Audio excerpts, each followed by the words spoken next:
I got a new box from Atari, and as you can see, they crammed this stuff in here pretty tightly. I've already, cut the box open a little bit, but let's open it up and see what's inside, shall we? Ooh, yeah, there we go. We got one of them European game pads. Never had one of these before. Oh, look at that. We got another European game pad.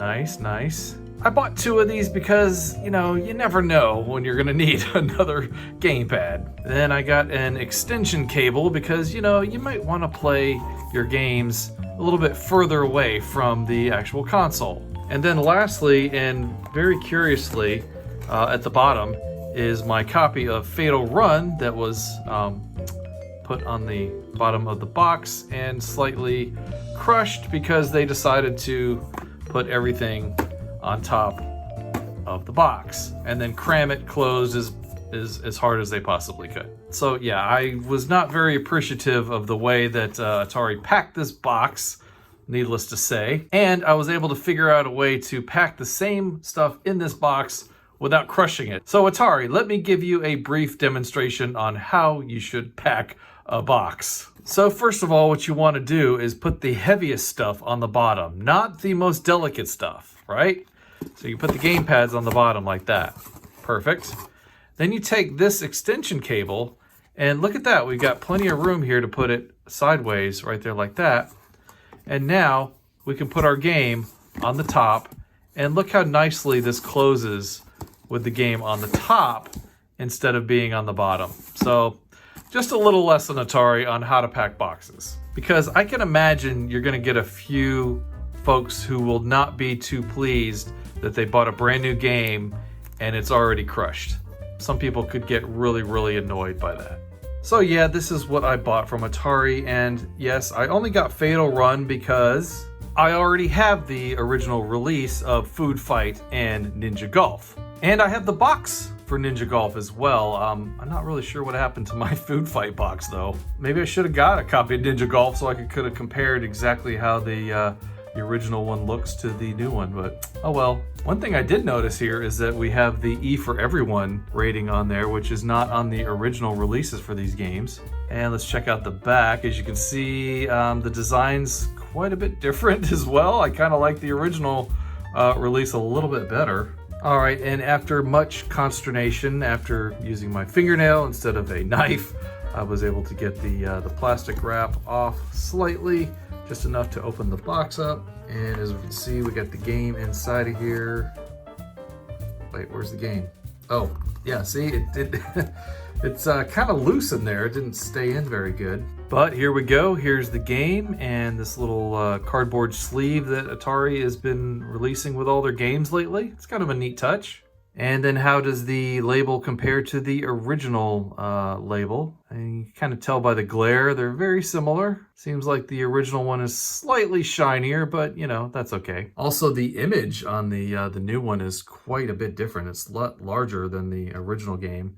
See how much smaller that is compared to this one. Seems like it fills out the label quite a bit better. Also, again, we've got the ESRB rating here on there, which is not on the original games. And again, I'm sorry I don't have 2 copies of the same game, but again, I didn't see any purpose in buying Ninja Golf again. I already have an original release. And I never did have Fatal Run, so that's the one that I really wanted. And here they are compared end to end. Kind of similar, except that Fatal Run here is in red and Ninja Golf here is in black. And also the original looks like it has the model number of the game there on the front. It seems like to me that the original release's silver is a little shinier.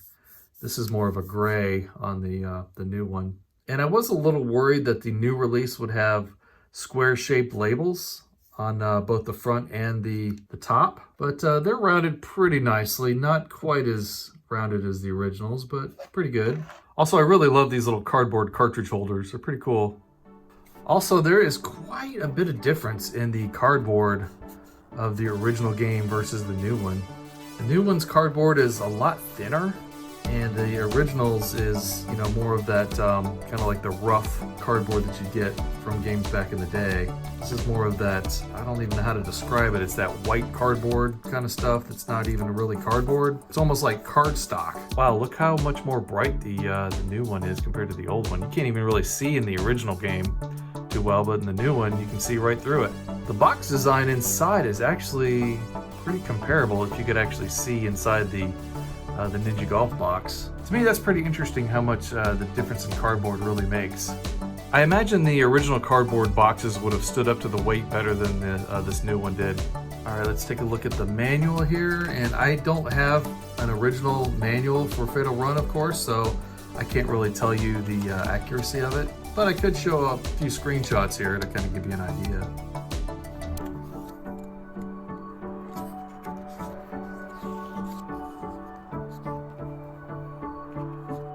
I'm pretty excited though that they did include a manual. For comparison, here is the Ninja Golf manual. And as you can see, this one's not in color, whereas the new one is. Also, the size of the manuals are quite a bit different. And then here's the back of the manuals. You can see quite a bit of difference. Now, I'm not really sure how I feel about this new manual not really fitting in with the original style. I mean, I would have liked almost a one-to-one exact copy of the original Fatal Run manual, but I guess that's good in a sense because now you'll be able to differentiate the originals from the remakes. All right, now let's take a look at one of the game pads. I've always wanted one of these, but they're very hard to come by. And trying to get one of the original controllers are very difficult, very expensive. All right, here we go. No real packing to speak of in this thing. Oh, there's the little joystick nub. Wow, so this is the first time I have ever held this controller. I've never seen the original one in real life at all, so this is my first experience with this controller. And I gotta say, it's actually pretty good. I like how it feels. The control disc is really responsive. Well, I mean, I guess I haven't actually tried it on the system yet. And the buttons feel really good. And you know, the new Atari did a really good job of replicating the joystick for the 2600. So I imagine this is a pretty accurate representation of the European controller as well. Oh no, should I peel this off or leave it on there?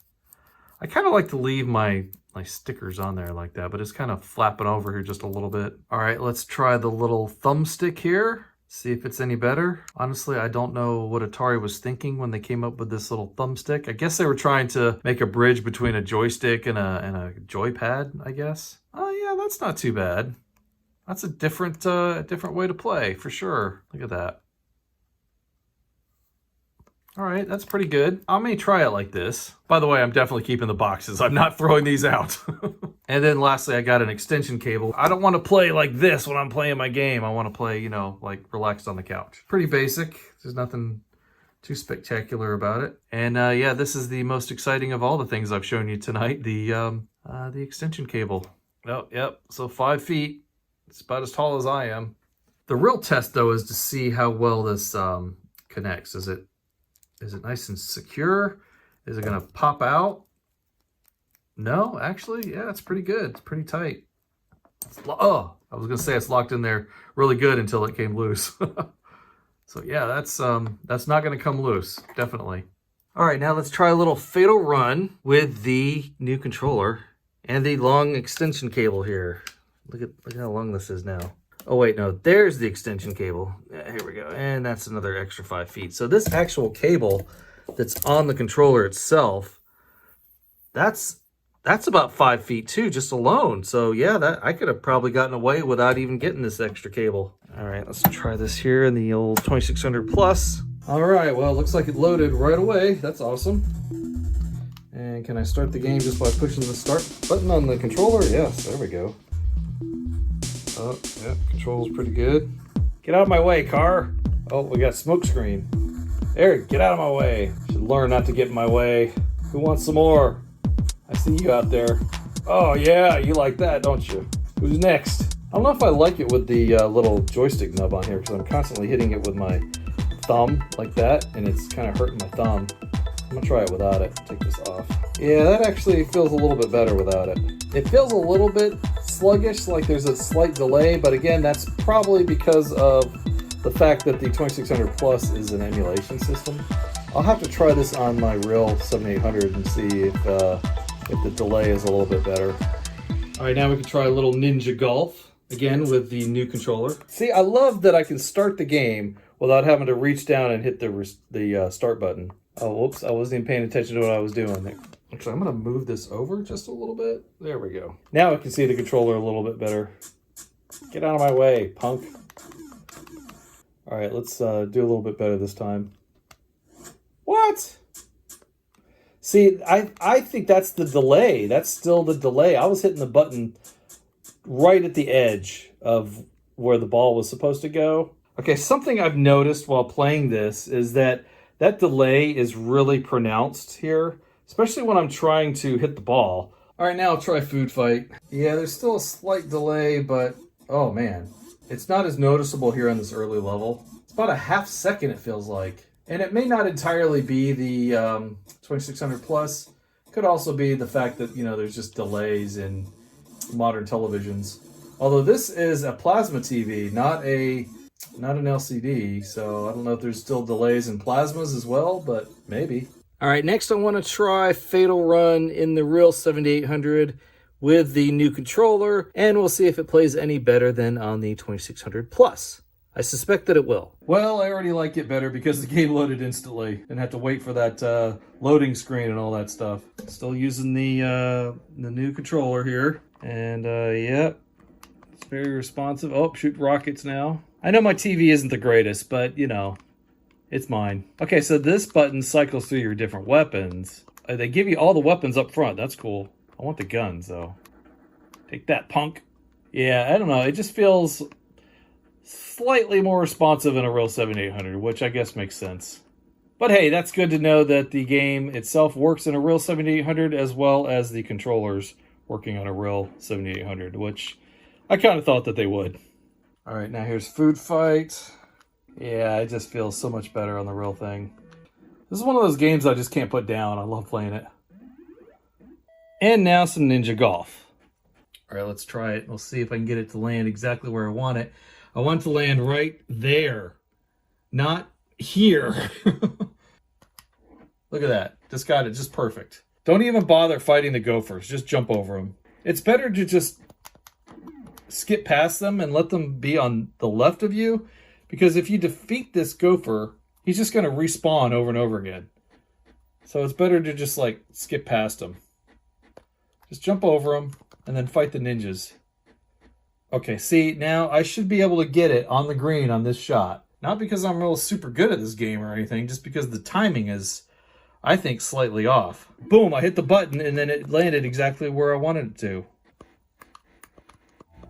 So overall, I'm pretty glad that Atari is re-releasing these games and controllers. Can't tell you how excited I am to finally have the actual European 7800 control pads. That's probably what I'm mostly excited about for sure. But it's also nice that they're re-releasing some of these games for reasonable prices, I might add. I mean, the game itself was like 30 bucks. Trying to get like a real original copy of Fatal Run is quite a bit more expensive than that, let me just say. The same goes for Ninja Golf. That's also a very rare game to buy. So if you just want to play the game and you want a new version of the game in your collection, then getting these games from the new Atari is probably the way to go here. Fortunately, the games and controllers work in the 2600 Plus and the original 7800, although I think you're going to get a much better experience from playing it on a real console than the 2600 Plus, because of the amount of lag that you get. And sadly enough, the lag is very pronounced, very noticeable. Also, let me say, Atari, you really need to learn how to pack your boxes just a little bit better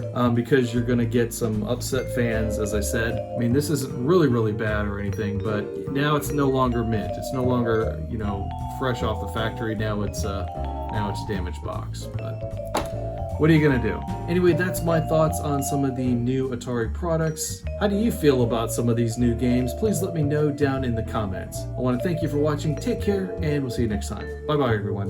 Ooh, new games, new controllers.